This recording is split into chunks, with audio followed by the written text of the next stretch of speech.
All right, so let's look at our schedule. This week, we're dedicated to testing.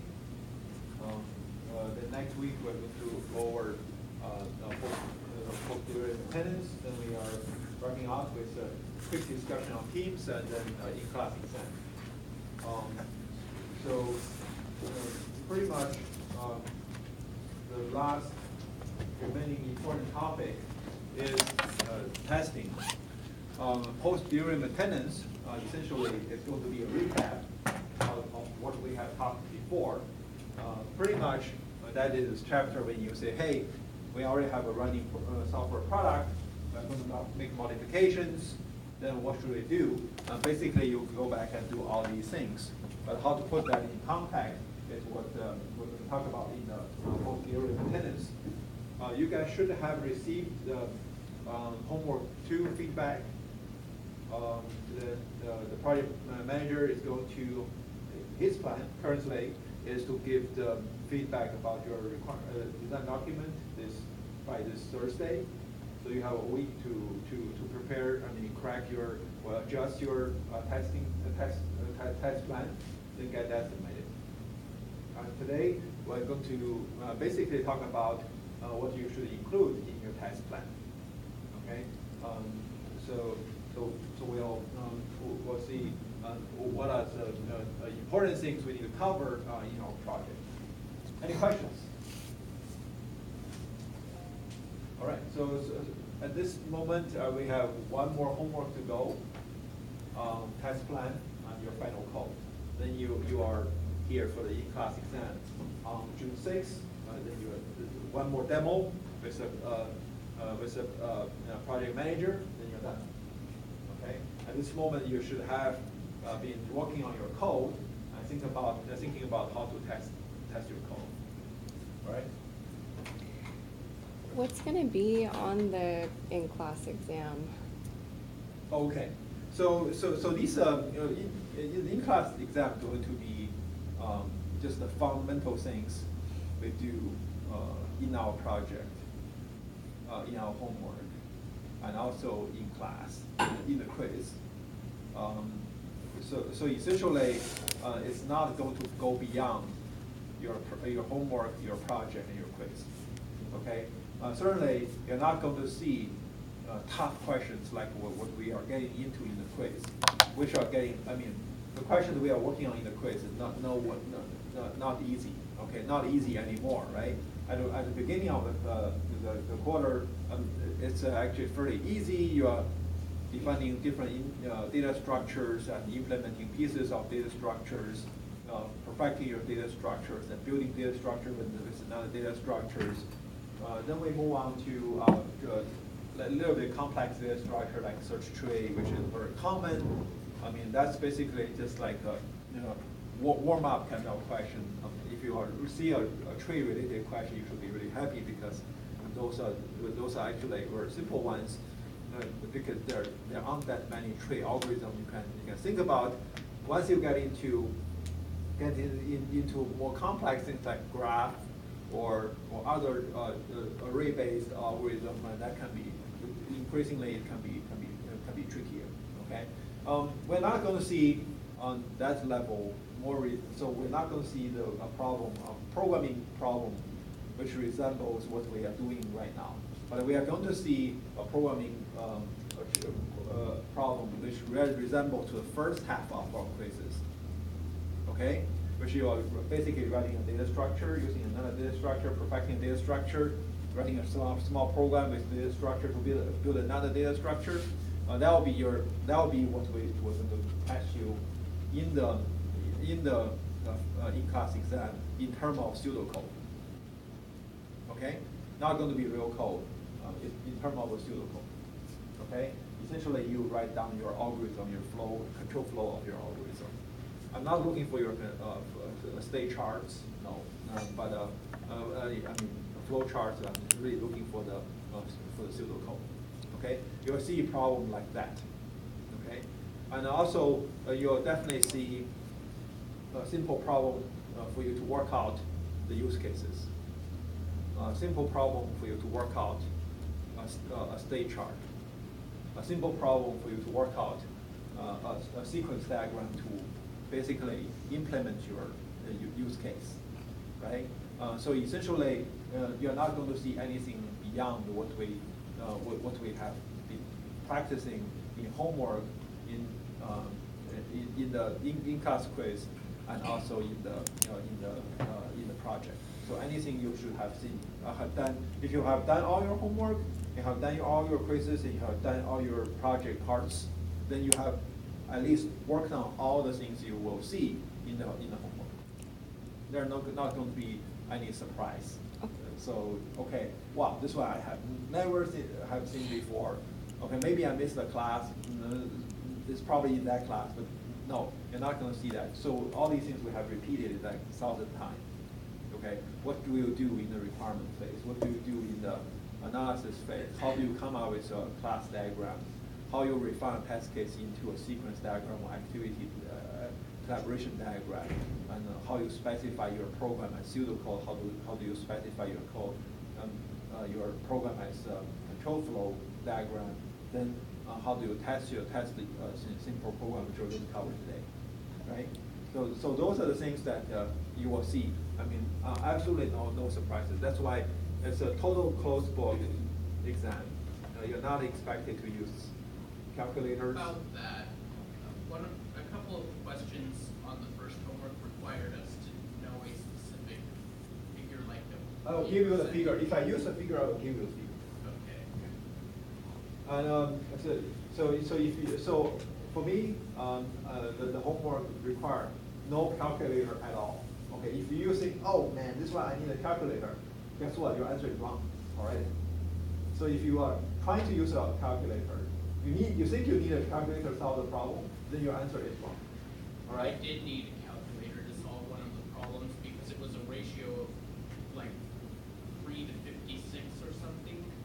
So I needed a calculator. So I think you are only going to see integer operation in your calculation. Okay, which you should be able to do easily with your mathematics background, right? So essentially, you don't need your phone, you don't need your laptop, so you don't even need your watch.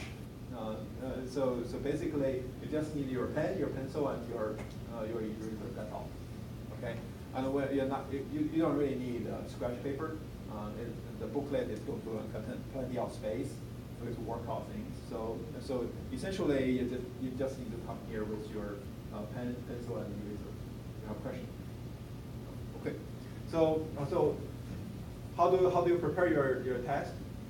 Go from your homework, go from your quizzes, go from your project reports. Then if you have things that you don't think you understand, go back to our slides, look at particular things. If you still have trouble, you can either talk to me or look at a book. Either way would work, right? So just like in any real job, there is no way you can cover all the book, all the paper, all the references online. You basically start with your job, then go from that and bring in all the reference material that way. You don't go out and say, I'm just going to read a Python book. You're not going to learn Python programming by reading a Python book. You pretty much have to learn Python by doing a Python project, right? So the same thing happens here.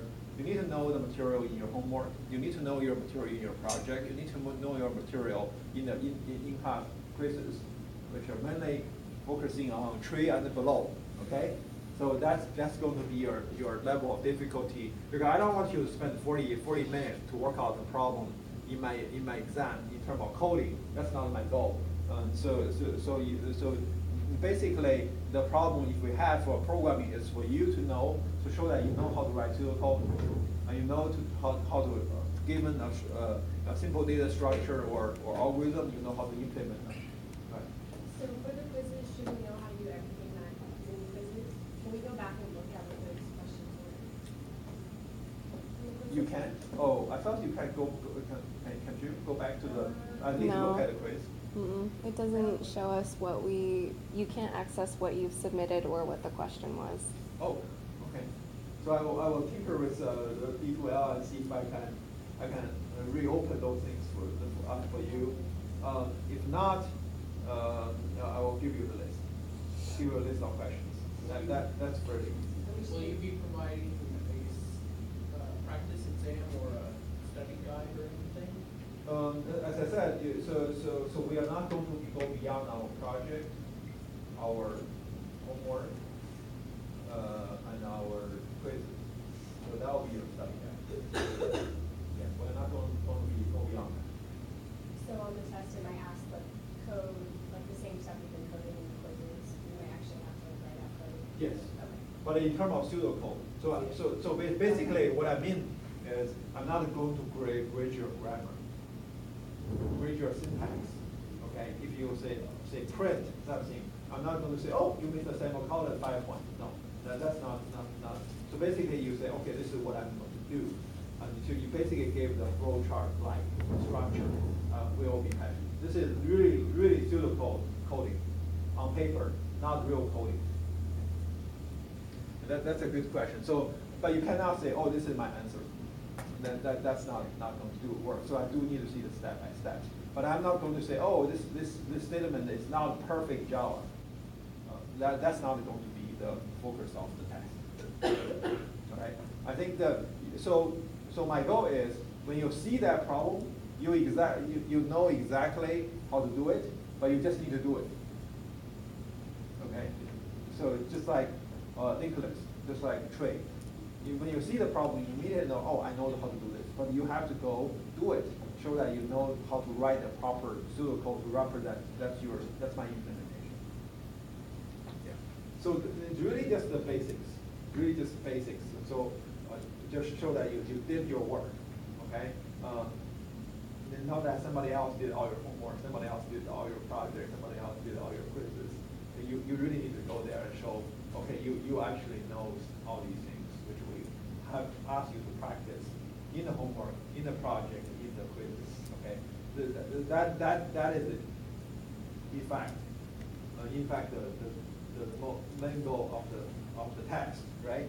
So, I mean, for instance, all our homework and all these things are offline, right? So one way that we can only test that is you are doing these things. Really is going to give you the basics in the test and see if you are actually knowing what you're talking about, right? For instance, if you scored 100% on all tests, quizzes, and projects, and you come in and you know no way of doing requirements, no way of writing test cases, no way of writing code, that's become really suspicious, right? But I'm not going to go back and say, oh, prove that somebody is cheating. But what I'm going to say, okay, you are going to lose your point on the quizzes. You don't deserve to get the high points because you don't really know them. You don't know the material, right? So this is, so it's not say, okay, we're going to give you the hard problem and make you fail. No, it's really, you are here to show, okay, I did all my work. I know what I'm talking about. I know how to do these basic things, which means that I did all this work in my project and homework and quizzes. Yeah, then you get a fairly good grade based on all the work. Right? It's just a differentiator. You prove that you actually did all the work. And then understand what you're talking about because you don't have reference anymore. Now you really need to show, okay, I need to know, really need to know the details. Yeah, the test shouldn't shouldn't be a big worry if you have already done your homework, quizzes, and projects. I have a question about homework 3. On 6.14, it talks about exchanging code with classmates and tabulating results. Just worry about that. Yeah, so because you do that, if you like to do that, you do it. Otherwise, it's not because,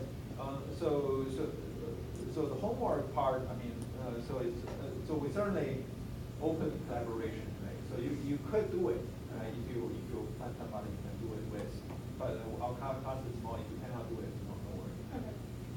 Okay. All right.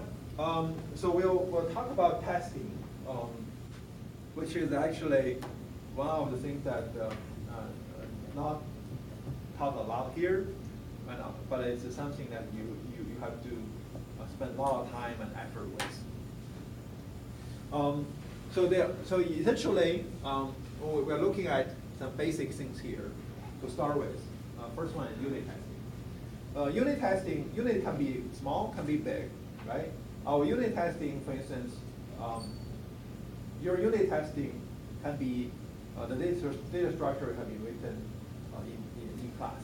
Linked list, array-based linked list, basically that's essentially your circular linked list, which you can reuse memory. You have trace, you have search trace, you have function on search trace. So these are perfect example of unit testing that programmers should be dealing with. But one may define a unit as a module, maybe having multiple classes like your server or your client in your chat app. These are also called unit testing because they are actually considered unit if you want to, right? But in that sense, programmer may be doing that, or you have a SQA team. But the reality is, we are moving away from dedicated QA team. Okay, so basically, all the software developers are programmers and also QA. Okay, you're doing the job at the same time. All right. So we talked about this multiple times about how we do test, how we test programs. Essentially, fundamentally, just two ways of doing it. One way is that you look at your code, look at your documents, over and over again. If you have, just like in our exam, if you have more time, you're going to look over, you're probably going to look over your answers and see if you did anything wrong, right? So execution-based testing basically is an informal, or it can be fairly structured way of doing. You basically examine your code manually by your own mind, or somebody else. So you can be very formal, like review meetings. Industry code review is very popular. Basically, all of us have to go through code review unless you go to a shop which don't really have a standard or to have a process, or they just have one single probably software engineers. It may happen. But other than that, if you have a reasonably sized team, you are going to spend quite a bit of time doing code review with your teammates. So more formally, you have inspection, which are going to basically give you a lot of things you need to worry about, like preparation, checklist, and more detailed, more formal way of checking things, right? Basically, this is like, okay, having your accounting firm or your law firm to review your documents and review your tax return on that level of detail, okay? So execution-based testing is the other major approach. Basically, we run our code and we observe the behavior of the code. Either we observe them by ourselves, basically you look at the result, or you write program to examine the result, which is essentially our focus of test-driven development. You write test cases. You also write the oracle, which basically look over the output from your program and see whether you get the expected output or not. Okay. Basically, those are the two categories. You're not going to see any magic formula out there. Pretty much, if you go to any company today doing software, at minimum they do both. Okay. Then they may do some more fancy thing about formal proofs and mathematical proofs. That's basically go above and beyond, right? This is probably, if you go above and beyond on that level, you're really looking at things that probably go into our aircraft or military control system, that kind of thing. We really need high reliability. All right. A core thing of your job as a tester or QA or just a software programmer doing your own testing or testing somebody else's program is about test case selection. We mentioned last time the reason why we are doing test case selection is, simply put it, we have too many test cases to run. The way we write programs, those programs can have many different input scenarios. Like your program, have many different scenarios that could happen, right? So you have to think about this scenario. If you just say, oh, I'm just going to random test, I'm just randomly press buttons and randomly give it things, certainly your random test will do something good for you, find some trivial bugs and things like that. but it doesn't go above and beyond, okay? So for instance, if you have a random testing, then yes, you are going to test your login program pretty good, right? You're just going to try your login program, I mean, many